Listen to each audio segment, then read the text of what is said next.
तो भाई वज़ीर सिंध सईद गनी साहब हमारे साथ मौजूद हैं। सईद गनी साहब, आप ही ने मुज़ाकरात किए थे और मुनासिब बात कर रहे हैं इस हवाले से कि अपनी गलती तस्लीम कर रहे हैं कि जी ताजिर बरादरी ने जो आज SOPs पर अमल दरामद करना था वो नहीं किया। अब आप लोग बड़ी सख्ती करते थे, आपने ताजिर बरादरी से मुज़ाकरात किए, उसके बाद ये SOPs पर अमल दरामद कराना आप लोगों की भी जिम्मेदारी थी, नहीं हो सका तो जो ख़तरा, और ख़ुद चीफ मिनिस्टर कह रहे थे कि मैं बड़ा डरा हुआ हूँ, तो उस डर में फिर इजाफा हुआ है। जो इतने दिन बंद रखकर फैलाव को रोका गया था उस पर पानी फिर गया।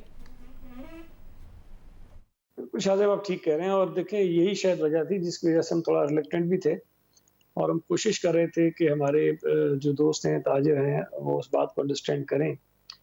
लेकिन ज़ाहिर है कि उनके भी अपने मसाइल थे और जो कुछ आज हुआ है ये कोई बहुत छोटी बात नहीं है, बहुत ज़्यादा ख़तरनाक बात है।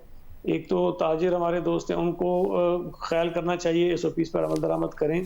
दूसरा मैं समझता हूँ कि शहरियों को खुद भी इस बात का एहसास होना चाहिए कि ये कोई ऐसी चीज़ नहीं है कि किसी का आप ज़बरदस्ती गन पॉइंट पर इम्प्लीमेंट कराएं चीज़ों को। खुद जब तक लोग रियलाइज़ नहीं करेंगे, एक एक शहरी एहतियात नहीं करेगा, एक एक दुकानदार एहतियात नहीं करेगा, ये इम्प्लीमेंटेशन इम्पॉसिबल है। हुकूमत के लिए, हमारी एडमिनिस्ट्रेशन के लिए, हमारी लॉ इन्फोर्समेंट एजेंसीज़ के लिए प्रैक्टिकली ह्यूमनली इम्पॉसिबल है कि वो जाकर ज़बरदस्ती जो है चीज़ों पर इम्प्लीमेंट करवाएं।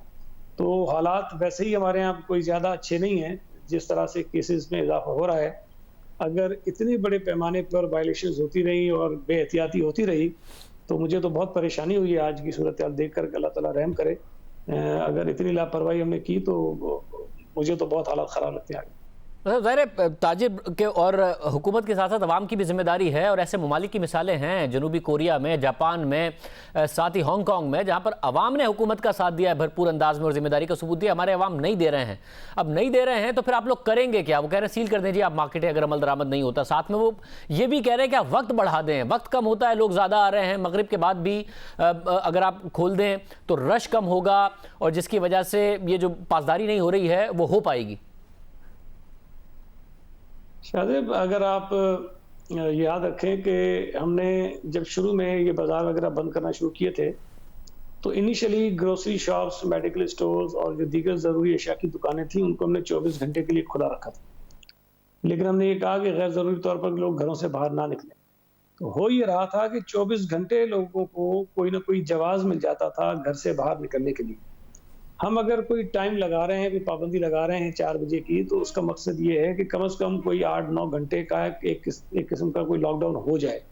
अगर हम ये इजाज़त दे देंगे कि लोग किसी भी वक्त जाएं, 24 घंटे जाके शॉपिंग कर लें, तो मैं आपको लिख के देने को तैयार हूँ कि दिन की रोशनी में कोई शायद 2% लोग भी नहीं जाएंगे और तमाम की तमाम हमारी जो आबादी है वो इफ्तार करने के बाद घरों से निकलेगी और जितना मजमा आपको दोपहर में नजर आए इससे ज़्यादा रश होगा। तो ये हमारा एक एक्सपीरियंस है जो हमने 24 घंटे पहले रखा था।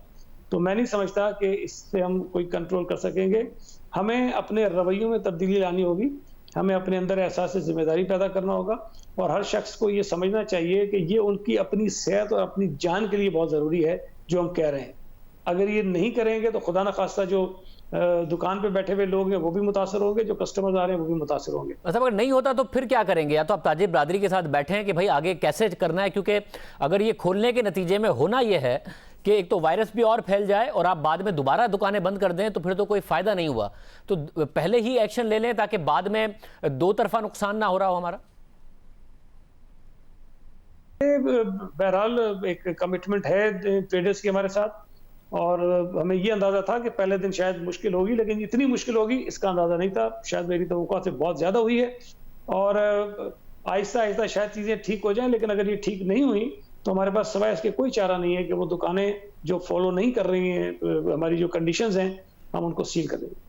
मतलब साथ में जो बड़े बड़े मॉल्स हैं या छोटे बड़े मॉल्स हैं उनकी तरफ से जिनकी दुकानें वहाँ पर हैं वो ये कह रहे हैं कि जी हमारे यहाँ तो कौन कितने लोग मॉल के अंदर एंटर होंगे, कितने लोग निकलेंगे किस शॉप पर, ये सब चीज़ें मैनेज हो सकती हैं, SOPs पर की पासदारी हो सकती है बजाय इन दुकानों के और इन मार्केट्स के। मगर उसके बावजूद हमें नहीं खोला गया। हमारे पास तो स्टाफ होता है, हम उसकी पासदारी करा सकते हैं। तो क्या वजह है कि मॉल्स को नहीं खोला गया और ये शॉप्स खोल दी गई हैं, ये मार्केटें खोल दी गई हैं और नज़र आ रहा है कि पासदारी नहीं हो रही?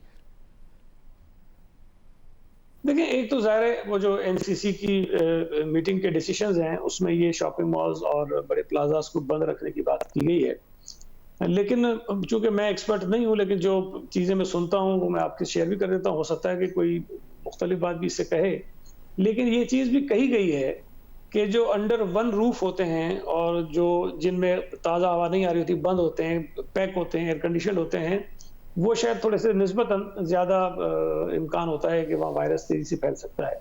मुमकिन है एक ये वजह हो, लेकिन जो आप कह रहे हैं ज़ाती तौर पे तो मेरा भी ये ख़्याल था कि शायद हम ज़्यादा बेहतर मैनेज कर सकते हैं मॉल्स को, लेकिन अभी तक चूँकि एनसीसी के डिसीजन के मुताबिक इन पर पाबंदी है, लिहाज़ा वो बंद है। मतलब ये आर्गुमेंट तो वो लोग भी दे सकते हैं जिनकी इंडस्ट्रीज़ बंद हैं, चूँकि जिन इंडस्ट्रीज़ को हमने इजाज़त दी है अंडर दी एसओपीज़, वो शायद बेहतर बिहेव कर रहे हैं, उनके यहाँ एसओपीज़ फॉलो भी हो रही हैं। तो इसकी बुनियाद पर तो जो इंडस्ट्रीज़ बंद हैं, वो भी कह सकती है कि जी हमें आप उन्हीं एसओपीज़ के तहत काम करने की इजाज़त दे दें, तो वो उनका ज़्यादा वैलिड आर्गुमेंट है, चूँकि हम उनके पास एग्ज़ाम्पल मौजूद है कि वो फॉलो कर रहे हैं। तो बहरहाल बहुत सारे इश्यूज़ हैं, लेकिन देखिए हम एक-एक चीज़ खोलते जाएँगे, जब आखिरी भी रह जाएगी तब भी वो आकर कहेगा कि मुझे खोल दें। तो लोगों को समझना चाहिए कि 26 फरवरी 2020 को जो इस मुल्क के अंदर हालात थे, उन हालात में हम आज या आने वाले कुछ महीनों में नहीं आ सकते हैं। हमें कहीं न कहीं कुछ न कुछ चीज़ों को शायद बंद रखना पड़ेगा और कुछ न कुछ तकलीफ़ और ज़िम्मेदारी का मुज़ाहरा जो है ना, वो लोगों को करना पड़ेगा।